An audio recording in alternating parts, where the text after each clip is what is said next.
তখন আমরা কি করলাম, আমরা সারা বাংলাদেশ থেকে আবারও পুনরায় আমরা আবার মাননীয় প্রধানমন্ত্রী এবং মাননীয় শিক্ষামন্ত্রী বরাবরে আমাদের সকল এভিডেন্স দিয়ে আমরা আবার স্মারকলিপি প্রদান করেছিলাম। এরপরে যখন আবার সেই স্মারকে কাজ হয়নি, তখন আমরা 64 জেলা থেকে মানববন্ধন করে 64 জেলার ডিসি মহোদয়ের মাধ্যমে আমরা মাননীয় প্রধানমন্ত্রী শিক্ষামন্ত্রী বরাবরে স্মারকলিপি দিয়েছি। এই লোকটি দেখতে পেলাম তার ধারাবাহিকতায় কোনো রেসপন্স এই সরকার আমাদেরকে করেনি।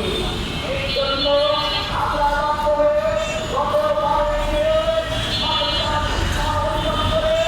এই অধিদপ্তরের সামনে আমরা মানববন্ধন করেছি।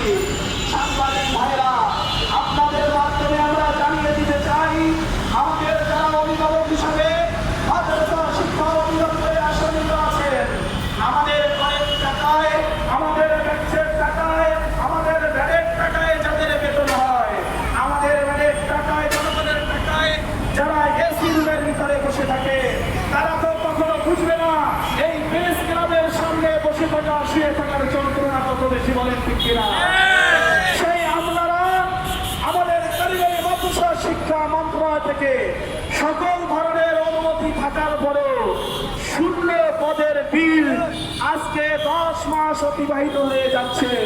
তারপরেও আমাদের সংশ্লিষ্ট অধিদপ্তর আজ পর্যন্ত সেই 1690টি শিক্ষকের মধ্য থেকে একটি শিক্ষকেরও বেতন ভাতা ছাড় করতে পারে নাই।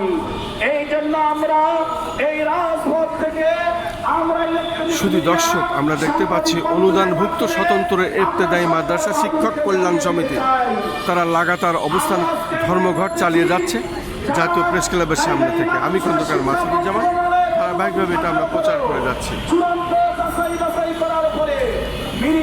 অনুমোদন থাকার পরও যেই অধিদপ্তরের দায়িত্বশীলেরা তাদের দায়িত্ব পালন করে নাই, এই 10 মাসে একটি শিক্ষকের বেতন ভাতা ছাড় করে নাই, আমরা মনে করি তারা এইরকম করে এই শিক্ষকের সাথে সরকারের ভাবমূর্তি নষ্ট করার জন্য তারা কাজ করে। সরকার যখন